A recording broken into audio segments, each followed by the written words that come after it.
Hello friend, Ram Ram नमस्कार। कैसे हैं सब? एकदम बढ़िया। देखिए बढ़िया तो हम हैं और हम चाहते हैं कि सभी के सभी बढ़िया रहें। कैसे आजकल है ना वो सीरीज देख रहे हो आप लोग? IC-814, वो जो कांधार में जो हाईजैक हुआ था प्लेन, वो की कहानी तो वैसे ही हम सुने थे, अब तो देख भी रहे हैं साथ-साथ। तो हम सोचे कि भाई सभी सुरक्षित रहें तो ज्यादा बढ़िया है। फिर हम सोचे कि लाओ भैया हरमिंदर को बुलाया जाए, हैरी, जो सभी के अभी उनके ना चहीते बन रहे हैं। कैसे वो किरदार ही ऐसा निभाए हैं। तो आइए उन्हीं से जानते हैं सारी कहानी और शूटिंग के बारे में। तो स्वागत करते हैं हैरी आपका सास बहू बेटिया में। नमस्कार साधना जी, धन्यवाद बुलाने के लिए। अच्छा मीनू मौसी आपसे जानना चाहती हैं कि जी, मीनू आप मौसी। किरदार जो किरदार मिला है IC-814 में, आपने सोचा था कि लोग इतना पसंद करेंगे आपके इस किरदार को? जी, देखिए जब मुझे शुरू में ये किरदार मिला और मैंने इसके ऊपर काम करना शुरू किया तो अ, देखिए ये ऐसी एक ऐतिहासिक घटना है जो सबको पता थी।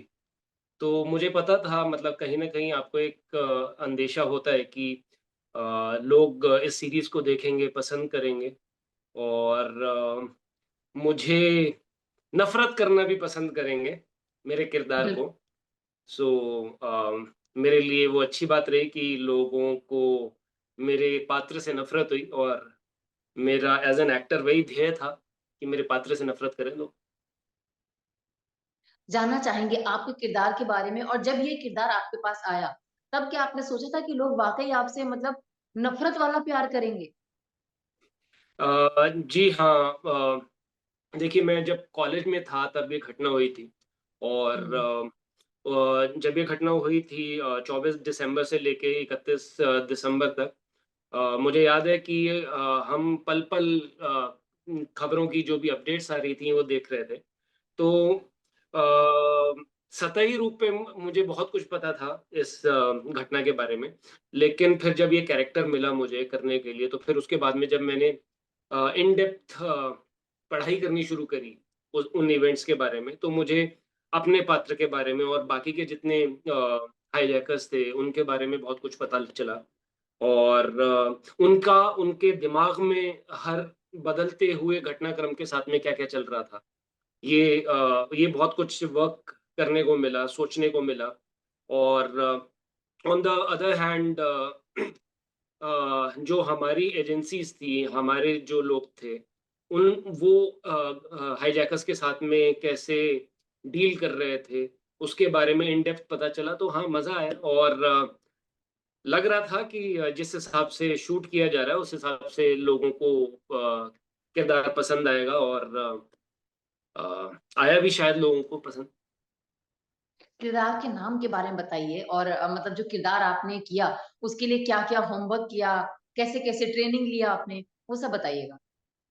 जी देखिए इसमें फ़िज़िकल ट्रेनिंग से ज़्यादा मेंटल ट्रेनिंग की ज़रूरत थी इस किरदार को निभाने के बिल्कुल, लिए।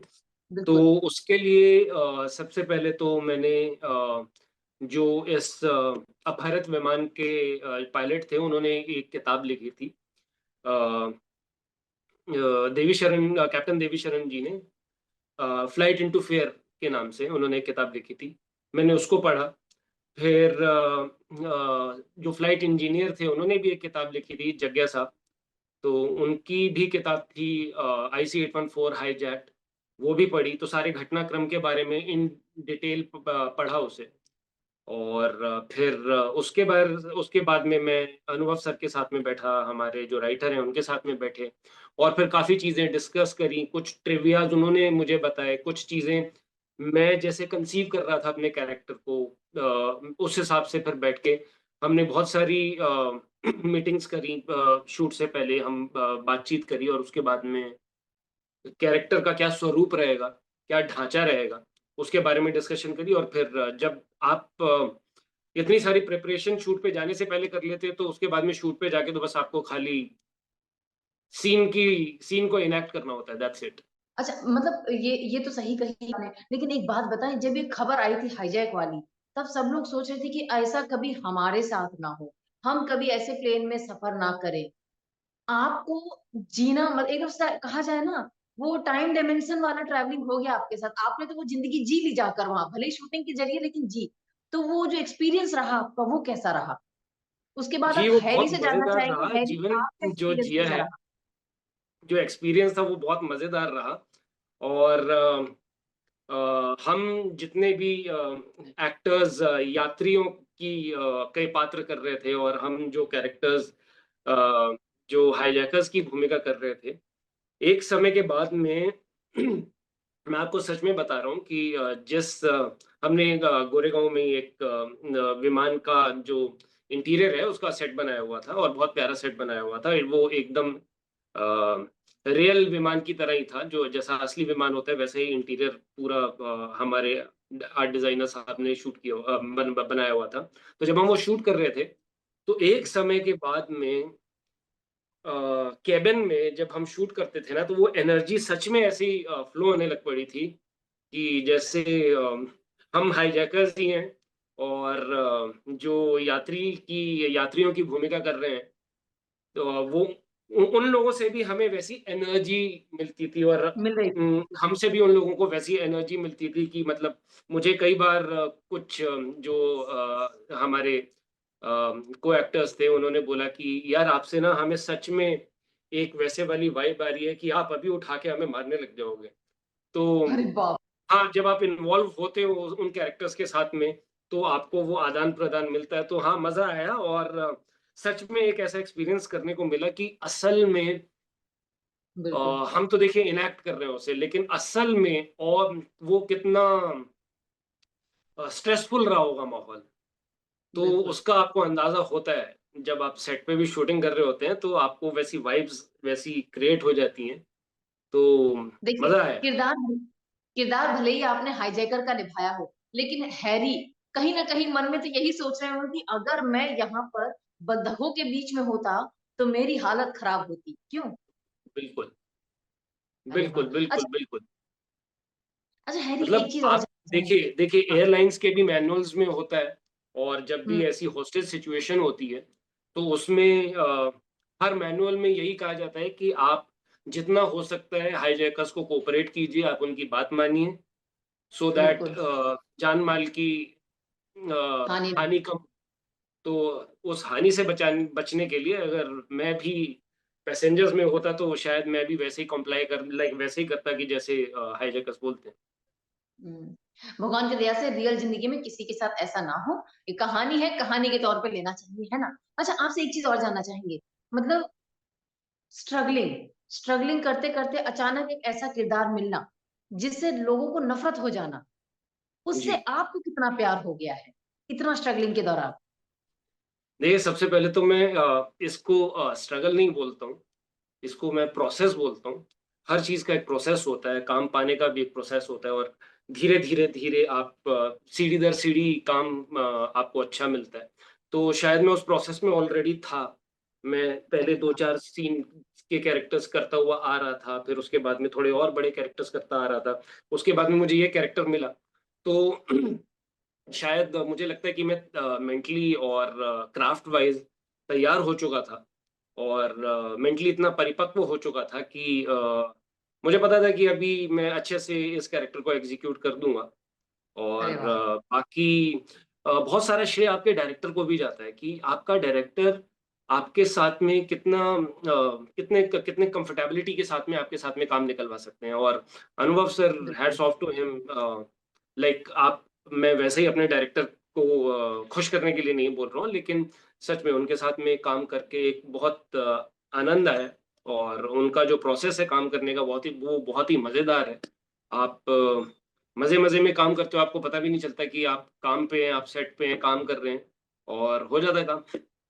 अरे और वाह! फिर हाँ, उसके बाद में जब शुरू के 2-3-4 दिन के बाद में रिलीज़ होने के बाद में वो मिलना शुरू हुआ हमको, हुँ, फीडबैक्स मिलने शुरू हुए, तो उसके बाद में काफ़ी मज़ा आया, जो ये जैसे भी। बहुत ही अच्छा एक्टर है, बहुत ही बढ़िया अच्छा आदमी है और इसने जैसा अच्छा काम किया आईसी 814 में, बड़े सालों बाद ये पेंडिंग था ऐसा काम किया है कि I am so happy for ये मेरे मित्र हैं, मेरे भाई मुकेश छाबड़ा, और न इन्होंने ही मुझे कास्ट किया है, नहीं, इन्होंने ही नहीं, मेरे को ये मौका दिया है। ये मैं मौका नहीं भाई, ये टैलेंटेड आदमी है, मौका तो खुद ही ढूँढ लेते हैं।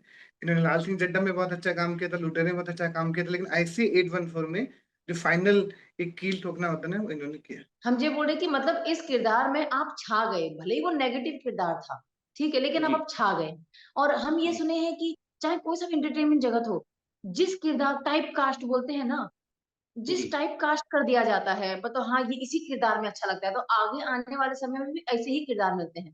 तो आपसे जानना चाहेंगे, क्या आप नेगेटिव किरदार ही निभाते हुए नज़र आएँगे या फिर और भी एक्सपेरिमेंट करेंगे अपने किरदारों को लेकर? नहीं देखिए, बतौर एक कलाकार मैं हर किस्म का किरदार करना चाहूँगा। मतलब नेगेटिव में सही है, आपको बहुत कुछ करने को मिलता है, बहुत ईज़ी मतलब मैं मुझे लगता है कि नेगेटिव कैरेक्टर्स को निभाना मेरे लिए बहुत थोड़ा-सा ईज़िली आता है मुझे। मैं आगे हुँ, थोड़े से इंटेंस रोल्स करना चाहूँगा, मैं आगे कॉमेडीज़ करना चाहूँगा, अरे मैं वाह! आगे बहुत अच्छे ड्रामाज़ करना चाहूँगा। मैं विविध प्रकार के पात्र करना चाहूँगा, मतलब खाली नेगेटिव कैरेक्टर्स ही नहीं। There is a lot to be done. मतलब बहुत कुछ बिल्कुल, करना है अभी और करना बहुत बाकी है कुछ अभी। जी, माल है बहुत, अभी पड़ा हुआ है माल अंदर। सही बात है। अच्छा ये बताइए इतना माल पड़ा हुआ है, तब तो है ही आपके पास किरदारों की भरमार हो। अभी और किरदार होंगे जो आप तैयारी कर चुके हैं या करने वाले हैं? जी देखिए, अभी मैं आईसी 814 की वेट कर रहा था रिलीज़ होने की, क्योंकि उससे पहले हुँ, जिस प्रकार के मुझे कैरेक्टर्स मिल रहे थे, मैं उनसे बहुत ज़्यादा इत्तेफ़ाक नहीं रख पा रहा था। तो मुझे पता था कि एक मेरी बहुत अच्छी सीरीज़ आने वाली है, उसमें मेरा एक बहुत अच्छा कैरेक्टर है। तो मैं आईसी 814 की रिलीज़ की वेट कर रहा था और ये इसका अच्छा रिस्पॉन्स मिला और अभी 2-3 प्रोजेक्ट्स की बातचीत चल रही है, लेकिन अभी कुछ अच्छा, कंसोलिडेटेड फाइनल नहीं हुआ, तो अभी मैं उसके बारे में डिस्कस नहीं कर सकता हूँ at this point of time. कोई बात नहीं, इसका मतलब ये है हैरी कि अभी समय ज़्यादा नहीं है, जल्द ही फिर मुलाकात करेंगे नए किरदार के साथ। क्यों, सही कही? बिल्कुल, बिल्कुल, बहुत जल्दी करेंगे। बिल्कुल, ऐसी दुआ है भगवान से आप ऐसे अलग-अलग किरदारों में नज़र आएँ, चाहे नफ़रत वाला ही रोल करें लेकिन प्यार से दिलों में राज करें। जी हाँ, बिल्कुल, नफ़रत वाला भी कैरेक्टर करेंगे तो आप लोग प्यार करेंगे। बिल्कुल, बिल्कुल। बहुत-बहुत धन्यवाद समय निकालने के लिए सास-बहू धन्यवाद, बेटियों से बातचीत करने धन्यवाद। धन्यवाद मुझे बुलाने के और लिए। बाकी दर्शकों से भी हम यही कहेंगे सास-बहू बेटियों का यूट्यूब चैनल है ना, उसको सब्सक्राइब कर दीजिएगा। ऐसी खबरों के लिए ना सास-बहू बेटी सबसे आगे रहती है। फिर मुलाकात करेंगे। बाय-बाय।